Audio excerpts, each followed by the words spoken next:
Welcome! We are Two Finger Spirits. We got the Barley live studio audience. Woo! And we got the camera shy camera guy. And I'm here to tell Brandon, fix your sleeve. You look like a fool. I got Rossville Union. This is a rye, straight rye whiskey. This was loaned to us from our good friend Gary. He's given us many bottles that he let us taste, and you know, I don't think we're mentioned him enough. All the wonderful things that he does for us. Well, you know, we have a lot of really great contributors to the channel. We have a lot of great people that come on the show. We're really lucky to have great friends. We really are lucky. All right, so tell me about this bottle. Rossville Union. Rossville Union Rye. This is an MGP product. And from what I understand, MGP is expanding. Is that right? Yeah, they're putting up a $12 million expansion. I read it today. Wow. Yeah. Which, great, because a lot of the stuff that comes out of MGP is a lot of our favorites. They help people get started for the new distilleries out there before they can produce their own juices. And yeah, it's just an all-around great company. And they also produce, what, the best of MGP is a Remus, right? Remus is good. Yeah. Gary's actually going to let us try another Remus that he has. See? Great. So this is 94 proof. Okay. There's no age statement, but according to the website, it's 5 to 6 years. The mash bill is a blend of two of their mash bills. It was 51% rye, 45% corn, and 4% malted barley. Interesting. And then the second mash bill is 95% rye and 5% malted barley, and then they blend them together. Do we know the percentages of the blends? No, I guess we don't. I just in my head was thinking it was 50-50, but I guess it could be anything, right? I don't know. MSRP is 40, and yeah, it's a nice color. Let's taste it. To the color segment. All right, this is a light one. I typically like going on a honey scale, and this would be like a super light honey. And you can kind of see the legs there dripping down.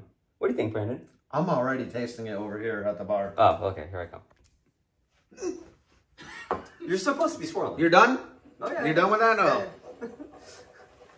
Yeah. Okay. Yeah, we didn't taste it yet, so let's smell it. Mmm. What'd you go with on the color? Was it a light honey or something? It was a light honey. About a bourbon color? Nope. Whiskey color? Nope. Rye? Nope. Rye whiskey nope. color? Nope. Mmm. I get rye.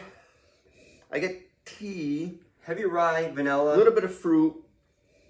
For me, it's a little bit reminiscent of that Rittenhouse rye we had. I agree. And that Rittenhouse, I believe, was 18. This is 40. So, I'm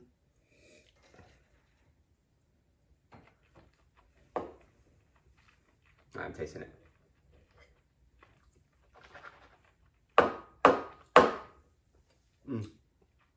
Oak, fruity, maybe some toast.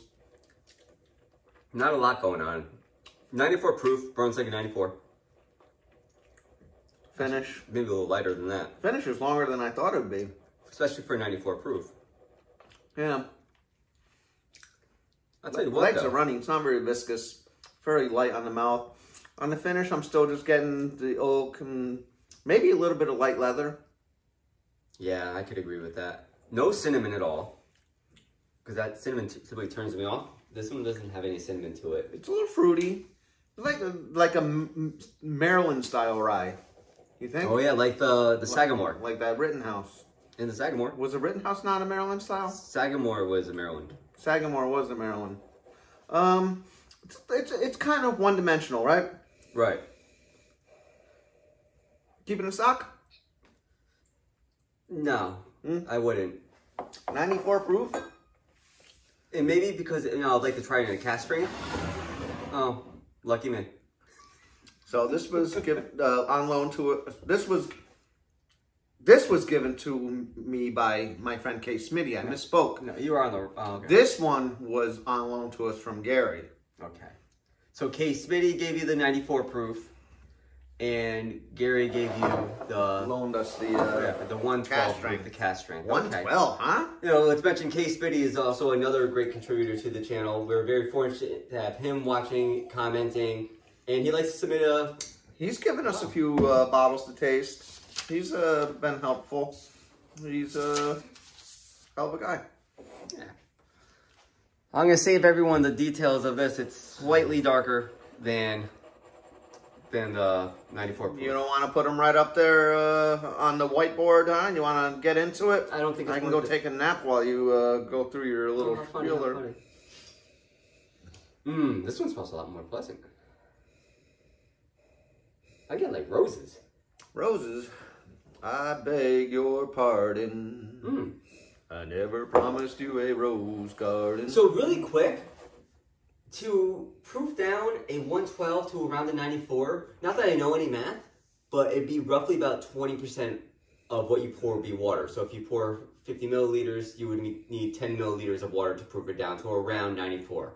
You know, those are approximations, but that will get you to where you want to be. So this is like... That will get me where I want to be. Adding water will get me where I want to be here. Well, if you're... I didn't love the 94 proof. Well, if you're trying to proof down to 94... Proof down. I'm just like, yeah, all right. Oh, thank you for that very interesting commentary there, camera guy.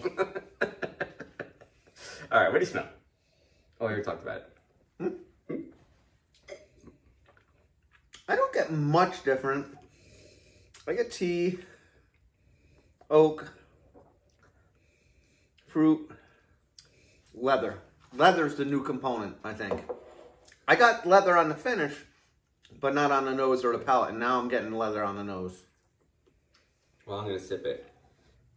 And just like I would expect, it's much more full-bodied. You could definitely taste the viscosity difference. It's like more, it just coats the mouth so much better. More, and that you could tell how much watery the 94 is. Yeah. You get so much more flavor out of this. More viscosity. It's more flavor. But the flavors are more profound, more pronounced. Right. But I'm not getting... It's not that very complex, though. I'm not getting any more. It's still pretty one-dimensional. It's just, I want to say, you know, without stating the absolute obvious, it tastes like the same thing, but with more flavor. Yeah, the flavor's more pronounced. Yeah. But it doesn't add any more components. I think I am getting a little bit more leather, which I usually like, but it's not layered and blended as nicely as I would want it. It's very one-dimensional. It's very uninteresting. It's not bad, though. It's not good. I've had some bad ones, and this one's not bad. I would drink this. If you poured me a quart of this, I would say, oh, this is great. So I think MSRP on this is 70. And I guess we got to mention, this cask strength is a store pick from Green's Farm here in Connecticut. But they do offer, you know, this. Right. The Union, or Rossville Union, offer a cask strength. So, yeah, I'm not... For $70 on a rye, I'm gonna look for a Willet. Absolutely, yeah. I'm unimpressed with both of these offerings. I'm glad we tried them both. Yes, I thank Kay Smitty. I thank Gary. They're both wonderful. I don't know what their opinions were. Kay Smitty didn't even want to try this, so...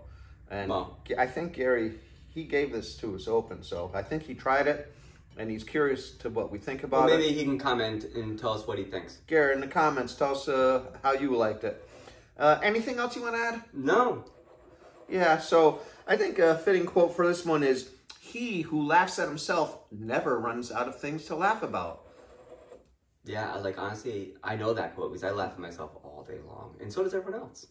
Especially when you're going to take a pee. Cheers, everybody. Like, comment, subscribe, check out the social media. Thank you for your support. We really appreciate it. Cheers. Cheers, everybody.